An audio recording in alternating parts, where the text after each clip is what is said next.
Obscure is probably a strong word here, but I think top 10 Transformers figures of characters that the average person might not know is a bit wordy for a title. Basically, this list is meant to be for fun, but rest assured, you're not going to see the usual suspects on here like Optimus Prime, Megatron, and Bumblebee. But hell, if you all like this styled list, I'm sure we could do 10 more. Anyway, enough waffling. Let's get to it.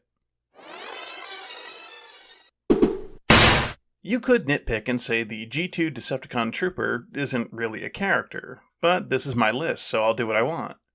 Let's be honest, even I don't like this mold very much. The robot form is wonderful, and the swappable heads are neat as it allows you to make it your own. Its downside lies in its mess of a transformation and its lackluster alt mode. That's kind of the beauty of it though.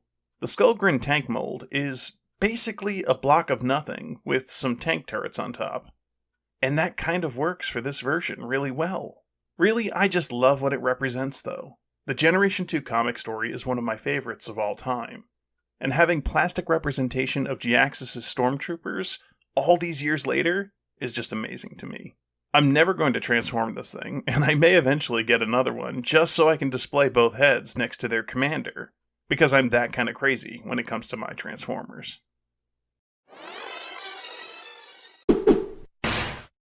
For a character like Minerva, we honestly owe a good chunk of respect. She's not the first female Transformer character to grace our screens, but she was the first one to get a toy.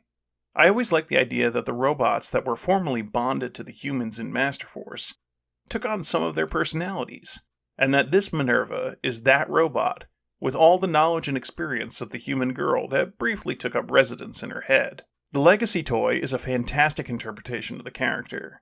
I find this mold fitting to Minerva, more so than it was to its original release as Alita 1.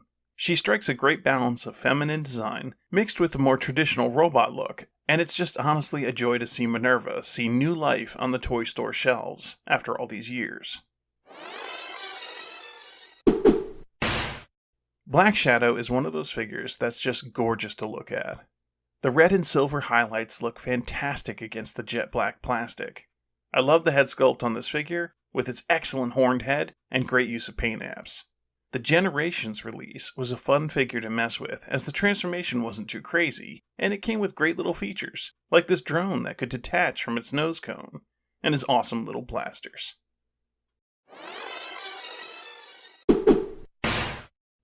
Slicer is one of those random repaints from way back that occasionally crops up in modern toy lines. It's a shame that they don't use him that often, considering how much we've seen Wheeljack in recent years. I love this color scheme, and I feel like a lot could be done with the character. I mean, a Decepticon with anger issues isn't that much to go on, but imagine the fun they could have with him, especially if they played up the Wheeljack connection and added jealousy and envy to his problems.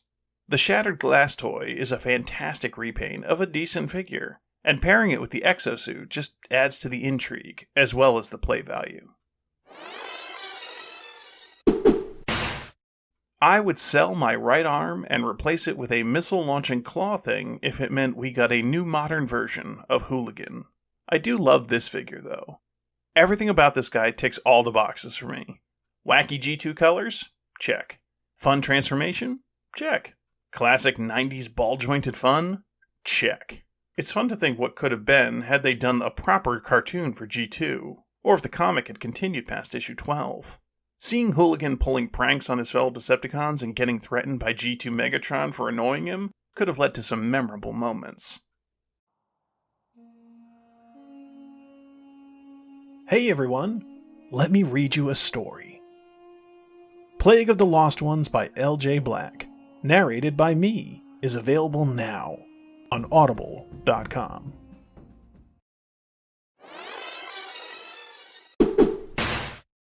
Speaking of wasted potential, Punch Counterpunch is one of those great ideas that never really gets done justice. This Power of the Primes mold, though I have the War for Cybertron version, isn't a bad figure. It's just maybe too ambitious for a standard deluxe toy. A Cybertronian triple changer with two robot modes, one to represent an Autobot and the other to represent a Decepticon. A spy that sometimes can't determine who is the real version of himself. Honestly, I can't understand why we've never really gotten this story done. Or at least done well. I mean, once he's found out, there's not much he can do. But you gotta admit, this is a cool idea. His vehicle mode is pretty slick, too. Honestly, I think Guy Hawk just looks awesome. I love the colors on this figure. I love the transformation. The jet mode is sleek and it's just a cool toy. It looks great combining with his pals, and although I wouldn't say no to a proper Leo Kaiser someday, I enjoy this figure quite a bit. It's simple, and it's fun. Jaxus has seen some reinterpretations throughout the years, but we never got a proper toy of his original comic design until recently. I like this figure a lot. He looks incredible in robot mode, with almost no kibble.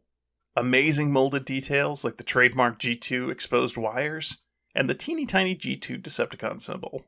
His transformation is one of those mass-shifting marvels, and even though the jet mode suffers from a ton of undercarriage and a hollow cockpit, it's not bad overall. It would be awesome to see Jaxus used again on a show or a movie. I feel he makes a great alternative villain to the usual suspects and would be so much fun to watch. Needlenose is the king of the tertiary characters in a modern figure form. Or at least he will be till he's dethroned by his Windsweeper repaint. I love this figure. It's just so damn fun. One of those perfect deluxe Transformers that you just have to like. He's got a fun, interesting look, with his weird late 80s color scheme, and his Knight's Visor forehead. He articulates like a dream, posing effortlessly, and he comes with two half-assed but still kind of enjoyable Target Masters to complete the look. Okay, yes, I'm cheating. I am putting two figures in the number one spot. But I honestly can't decide which version I like more, and I'm going to animate them both, so I don't know what you're all complaining about. Spinister and Rotor are just fantastic figures. Both characters saw some love in recent years thanks to IDW Comics, but I would still consider them obscure outside of hardcore fans, even for the poor souls that suffer through the Netflix trilogy. I doubt anyone who wasn't already in the know remembers that Spinister was in it. The neat thing about these two is that they look so different despite sharing so much. Really, it's just the head that was changed. But through clever paint apps and color choices, they made Rotor look like a completely new figure. Their transformation is challenging for a deluxe, but not frustrating. And the result is a fantastic looking space-age helicopter that's just as fun to mess with as the robot modes. So there you have my top 10 obscure Transformers characters. I hope you enjoyed it, as it was a lot of fun to come up with.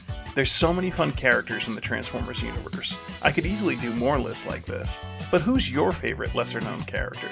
Let me know in the comments below. Be sure to like and subscribe if you haven't already. And if you really like my content and want to support me, memberships are available. Either way, thanks for watching, and until next time, stay happy.